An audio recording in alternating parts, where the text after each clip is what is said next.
Welcome to Alter Everything, a podcast about data science and analytics culture. I'm Maddie Johansson, and today we're talking about location intelligence. Spatial analysis is crucial for many organizations, and Alteryx has really powerful tools ready to help you optimize your data. So, I sat down with my Alteryx colleague, Dave Bryson. My name is Dave Bryson, and I am a product marketing manager here at Alteryx for our location intelligence and spatial products. I've been here at Alteryx for about 4 years now, since 2018. So yeah, it's been great. We chat about spatial IQ, LiDAR, mapping planets, the proliferation of spatial data, and the future of location intelligence at Alteryx. Let's get started.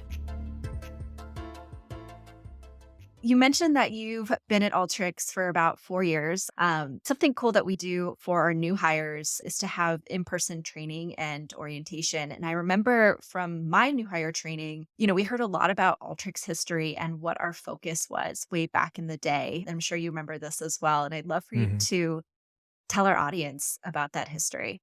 Yeah, it's funny. There's a lot of people don't know this about us, but Alteryx started as a spatial consultancy. The name of the company back in the early 90s was SRC, which was Spatial Reengineering Consultants. And it's a mouthful. Yeah, it definitely is. And very specific. But back then, Alteryx worked a lot with the Census Bureau and the products that were created back then. So back in, I think it was 1998, there was a product release called Allocate, which allowed users to work with spatial data. And then from that, there was another product called Solocast, which allowed customers to do like customer segmentation analysis against demographics. And, it wasn't actually until about 2010, I think, that actually the company was renamed Alteryx. And if you look at the name Alteryx and split it apart, Alter and then YX. The YX is another term for latitude and longitude coordinates.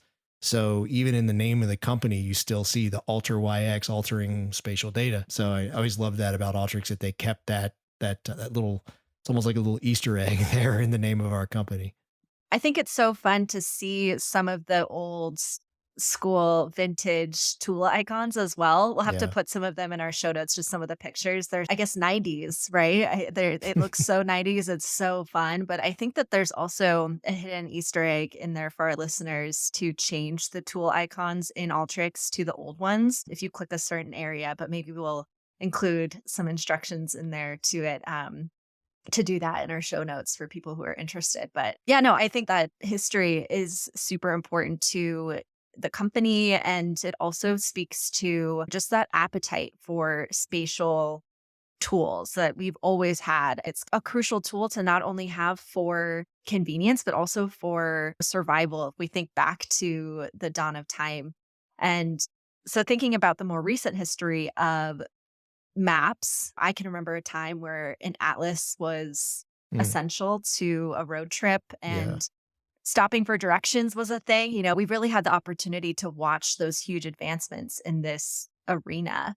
Can you walk us through that more recent history?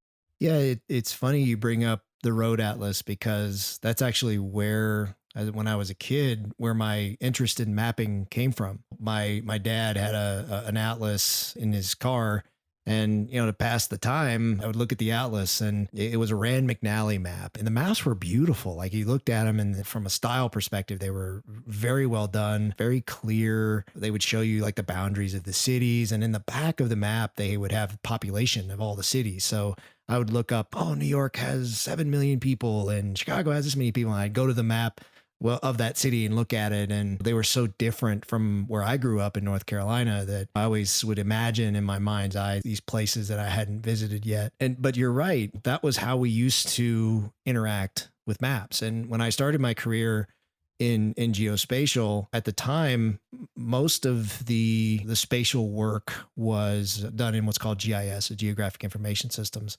And the focus was paper maps, creating paper maps from computers. The output of that work on the computer was a paper map. And there was programs and software at that time was really optimized to create these very large wall maps or maps that would be created and put into books. And right around the early 2000s, you started to have more mapping applications come in through the internet, like MapQuest, if you remember that. You would print out MapQuest directions and they would just be text directions. You didn't even have the nice maps like you have now. And one of the things I noticed early on when I was starting my career, we were getting into the cloud and web mapping and things like that.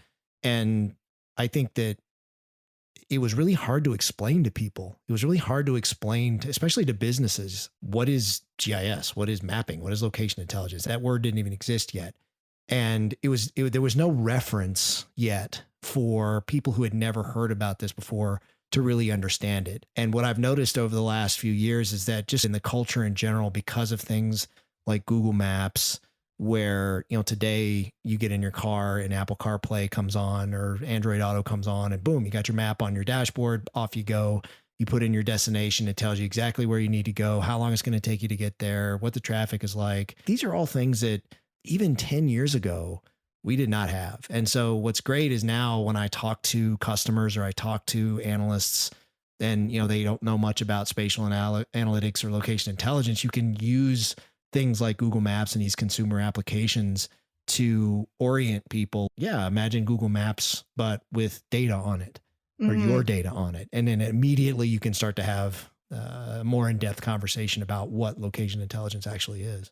I agree. I feel like that is a lesser known term and concept. So Mm. I love that perspective of thinking about it with as Google Maps with your data on it. I think that Yeah. that's really important. And I think that craving for that spatial understanding, not only is that super important for businesses, but I feel like it's also it's something that's hardwired in us, in our Mhm. brains and everything like that. Um, can you share more about that aspect of it?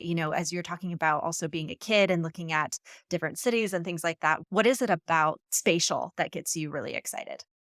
It's interesting because spatial intelligence, it's actually something that we all have. And it manifests itself in a lot of different ways. And there's different types of intelligence. There's emotional intelligence, there's linguistic intelligence, there's 7 or 9 or so defined different types of intelligence, and spatial being one of them. And one of the ways it manifests itself is just our ability as humans to put together objects in our mind. I'll think about shapes and objects. You imagine an apple or imagine a group of something and you put them together in your mind. If it's data, maybe it's locations of something or the distribution of numbers. You could sort of think it and see. If you're looking at a spreadsheet and you say, okay, I've got a column of data and I see a particular category repeated over and over again. One of the things that we do a lot in data is pivoting, pivoting data. That's actually kind of a spatial intelligence because you're taking data as an object and you're saying, okay, I want to take all of these categories, clump them together, and then summarize a particular variable, let's say sales by category. That's actually thinking spatially within the data. And then of course you have what a lot of us do. If I were to say, hey, Madeline, go buy a lamp at a store somewhere, immediately you're probably going to think, okay, which store am I going to go to? How far away is it? How do I get there? When you're mapping that out in your mind to think about how do I traverse the street network or the sidewalk network to get to where I need to go? And it may not always be the closest one, right? It might be where it's the cheapest or the one that you want, right? And it's interesting how, again, with things like Google Maps and whatnot, this intelligence, I think it's become much more relatable. And when you really dig into, what is spatial intelligence, every analyst who uses Alteryx has it. I think that's actually why one of the reasons that Designer is so popular is because it actually visualizes through the canvas and through the application and configuration of tools, the process of doing what I just described, like pivoting data, for example. You can see it play out in front of you and put in the different tools that you want in order to get to the result that you want at the end. We pick on Google Maps a lot because it's so common, but I even think for people who are working in the data analytics space, mapping has proliferated there as well. So even within our space, in our analytics space, just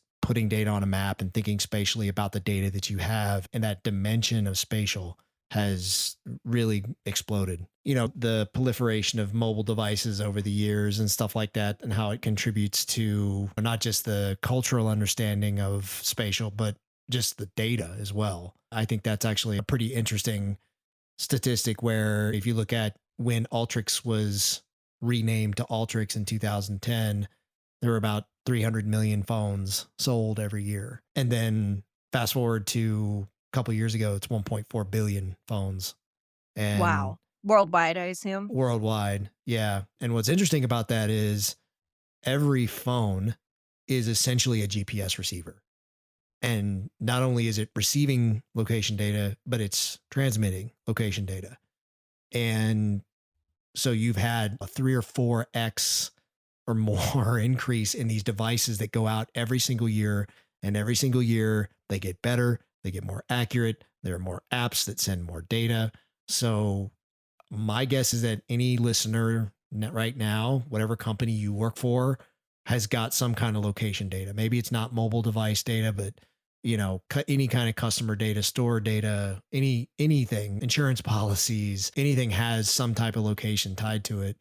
And so, yeah, I think that's just an interesting example of just how not just the software is evolving, but the devices that are out there that can transmit this type of data is just exploding. And it's not just phones. Think about IoT stuff. So Mm. your refrigerator, cars, all your cars now, you're hooking your phone to your car.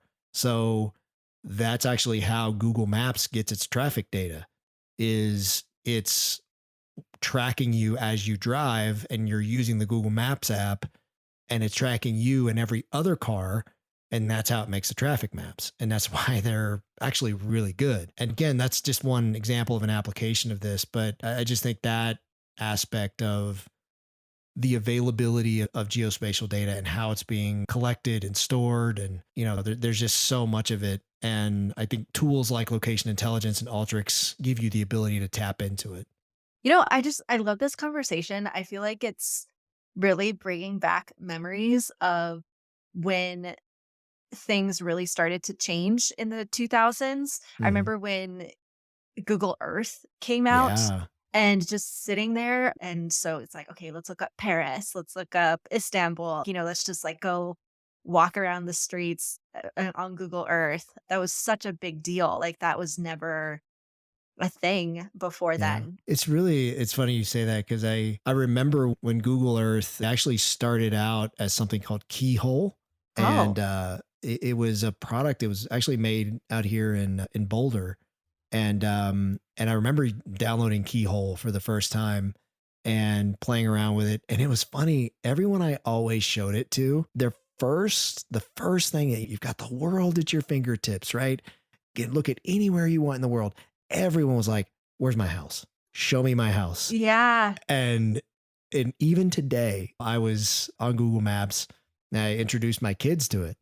And so my daughter, she's 8. And this was a couple of years ago. I showed it to her and she was like, "Daddy, show me the house. Where's our house? Show me our house." There's like this intuitive thing where like the first time you see a map on a computer, it's take me to my house. Let me see my house. And I think maybe there's something there that um it just like grounds you or something. Like, you know, your house, you know, your home or where you grew up better than any other place.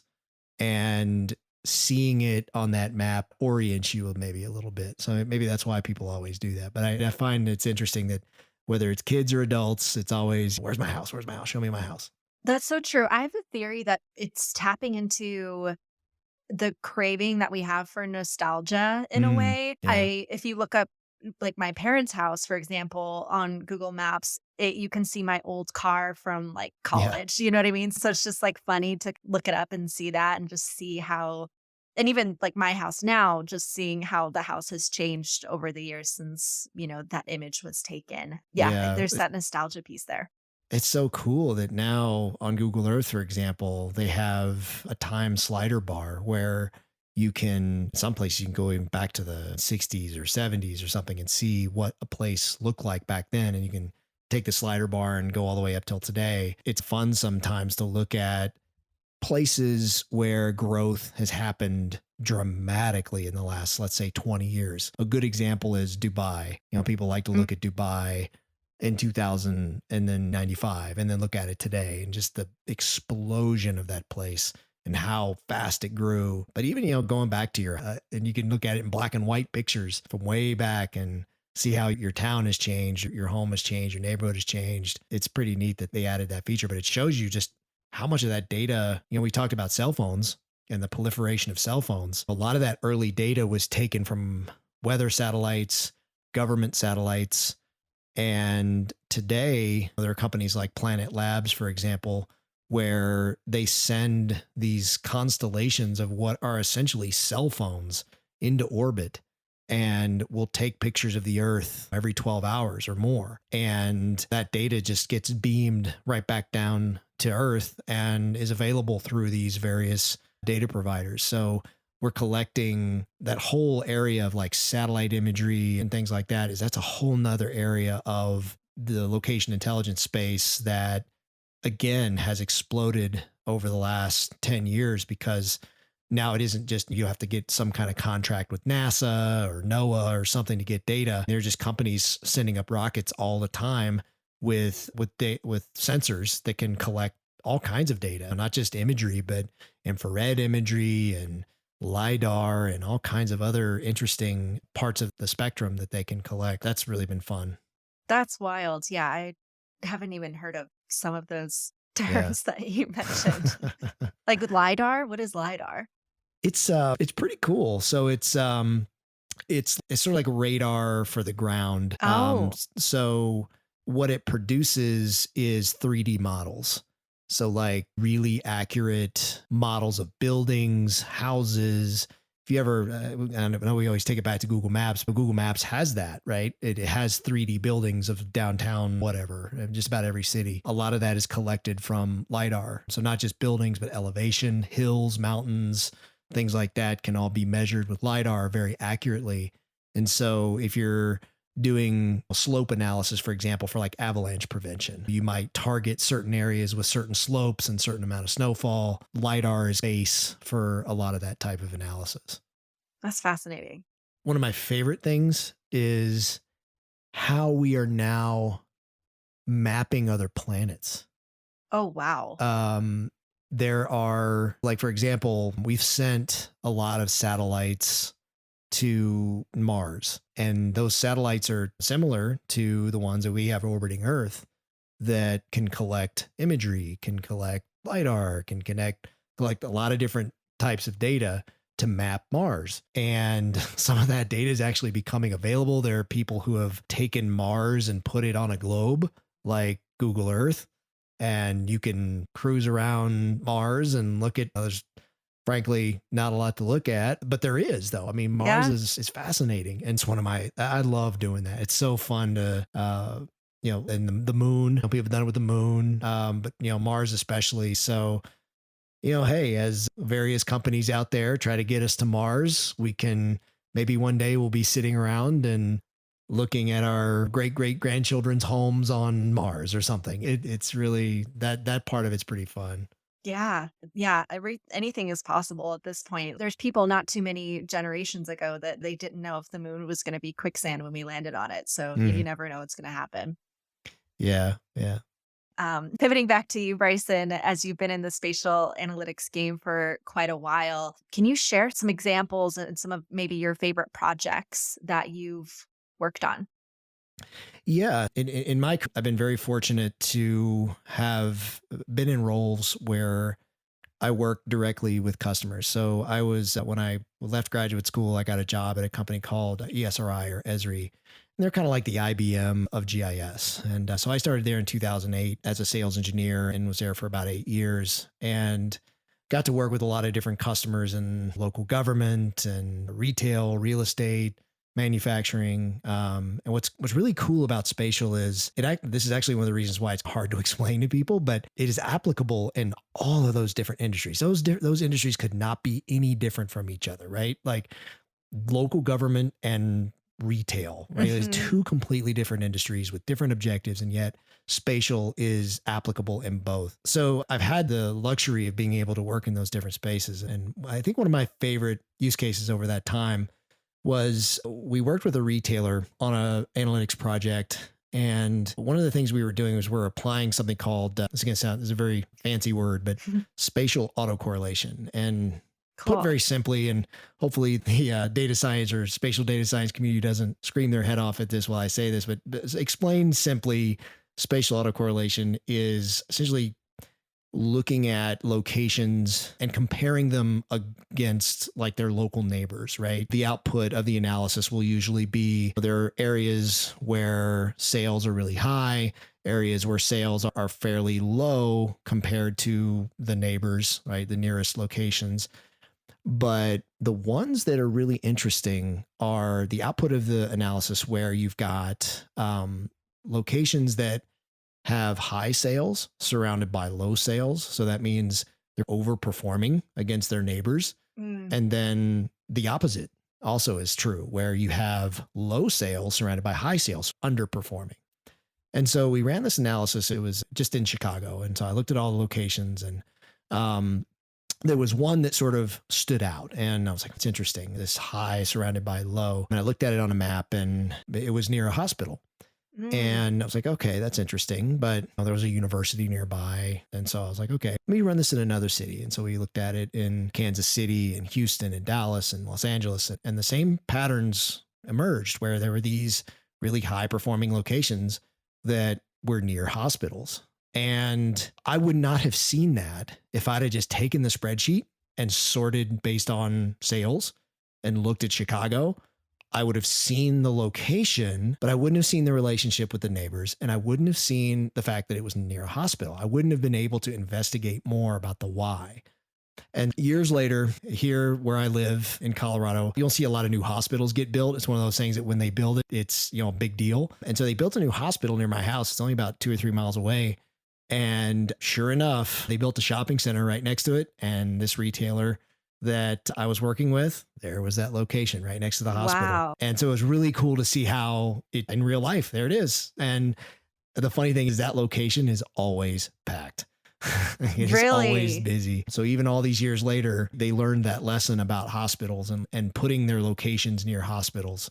And, and like I said, I don't think I would not have seen that, or the customer would not have seen that level of detail or that dimension in their data had they not had spatial analytics and mapping as a part of that analysis. And it seems to be the validation of comparing it to other cities. It takes the guesswork out of it. And then you can start to think about why that's happening. You Mm. can really prove this is happening. It's happening in more places than just this one example. It kind of removes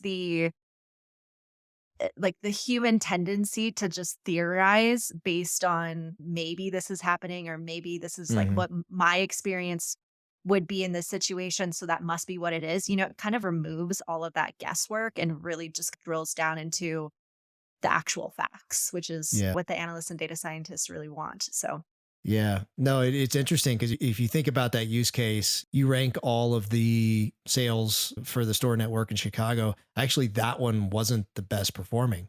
So we would mm, have gotten lost in the shuffle. Other interesting part about looking at data is where there are, when you look at data like sales or things like that, a lot of times it'll be the same patterns will emerge, right? Wherever you have the most people, you will have the most sales. So you'll look at customer data or something like that, and it'll be like, oh, New York, Los Angeles, Chicago, Houston. Why? They're always the most. Why? Because there's the most people living there, right? So mhm. if you can't get deeper and do that more, that hyper local analysis with your data, you're missing that element. Like everything is just going to turn into a population map, right? Where, Mhm. well, most sales are where the most people live. But within that, within those cities, within these locations, there are nuggets to pull out. And you can't really get to that if you're just sorting and pivoting data. You need that spatial element to get those deeper insights. I mean, that phrase location, location, location, Hmm. that's a phrase for a reason. So, yeah, that rings true. Yeah, absolutely. And I want to talk about location intelligence in Alteryx. I think you mentioned that earlier. Can you explain what that is? Yeah. So, really, location intelligence is it's sort of a broad term for spatial tools within the Alteryx product set. We do have a lot of spatial tools that are already in Designer today. It's the green tools. If you're on your toolbar, you can see them up there. And they are there for you to use. They come with your license. You don't have to pay anything extra to use it. Where a lot of people, I think, get stuck is how do I feed data into it to use these tools? And one of the things that I've really gotten into lately is about 3 or 4 or 5 years ago or so, a lot of government agencies, public sector agencies have engaged in something called open data, where they have a mandate to share their data with the public for free. And the Mm. mechanism that they use to share this data is open data portals. So actually, if you just go and Google, for example, if you Google open data Denver or open data Los Angeles, you will find right at the top of the search results these data portals that have hundreds, sometimes thousands of different data sets available. A lot of them are geospatial data sets.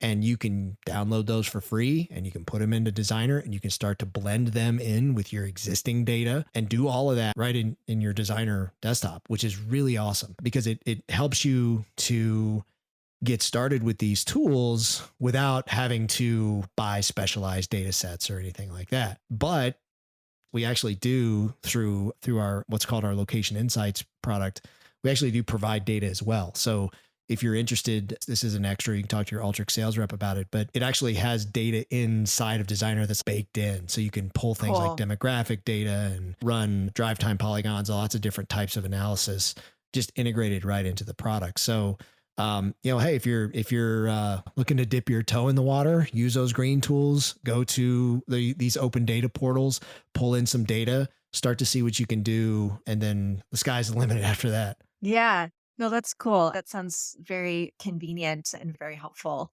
Can you share what's in store for the future of location intelligence at Alteryx?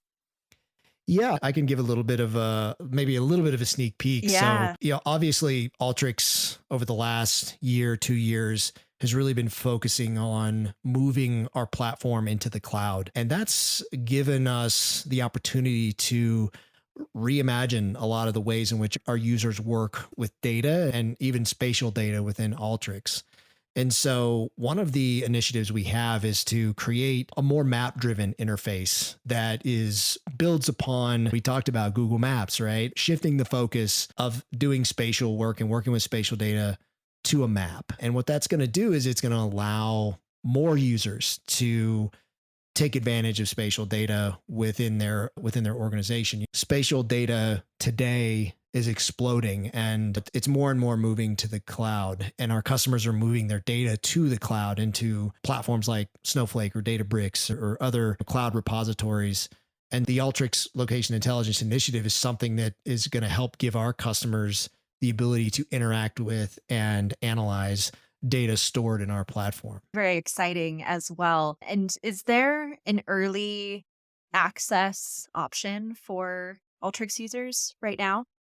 Yeah, there's an early access that has been released. You can go and sign up for that. We'll also have some sessions at Inspire focused on location intelligence and spatial in general. I've got a few sessions myself that I'll be doing. One is I did a YouTube series called Spatial How To, where I kind of walked through the process that I talked about, going to open data portals, pulling in data, using our spatial tools. So there'll be actually, I think I'm calling it Spatial How To in real life. So going through Nice. those YouTube videos and showing it in a session. And there'll be lots of new location intelligence stuff to talk about at Inspire. Definitely sign up for the early access, attend our sessions at Inspire. We're really excited to be sharing spatial and having spatial at the forefront of Inspire this year. Very cool. Yeah, any session that is how to or has an application in real life, those are very helpful and always really popular at Inspire. So, for folks coming to Inspire in May, it's in Vegas. So make sure that you hit up those sessions that Bryson will be giving. And I think that you also looked up some demographic information for tourists in Vegas.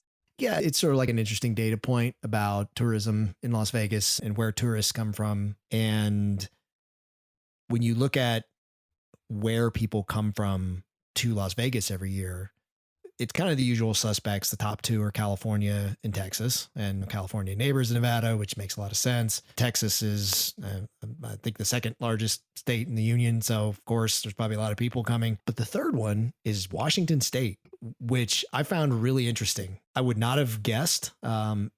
I would have thought, similar to what we talked about earlier, that it would just be a population map. The most people come from the most populous states, which for the first two are true, but that third one's kind of a interesting outlier. Why is it Washington State is the third most common state that people come to Las Vegas from? So I thought it would be cool. What if some of our Inspire attendees look a little deeper into that, figure out what could be explaining the sort of over-indexing of people from Washington State coming to Las Vegas? There's probably some hypothesis, and maybe it has to do with the weather or something else. But yeah, it might be kind of a fun, interesting spatial challenge to understand migration of people coming to Las Vegas. Totally. I would not have guessed Washington State either. So yeah, No, it's really, and I think actually that's number 3. I think number 6 is actually Oregon.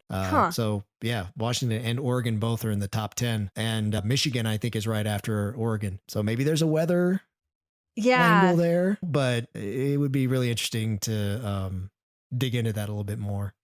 Oh, totally. If any of our listeners are planning to come to Vegas in May for Inspire and you're from Washington State, drop us a line on the show notes, add a little comment, just say howdy. That's really interesting. And what a good anecdote. Thank you so much for joining this episode. It's been a blast hearing about your past, Alteryx's past, and the future of spatial intelligence and location intelligence at Alteryx. Thank you very much for having me. It's been really amazing. So thank you. Thanks for listening. To check out Alteryx Location Intelligence, head over to our show notes at community.alteryx.com/podcast. Catch you next time.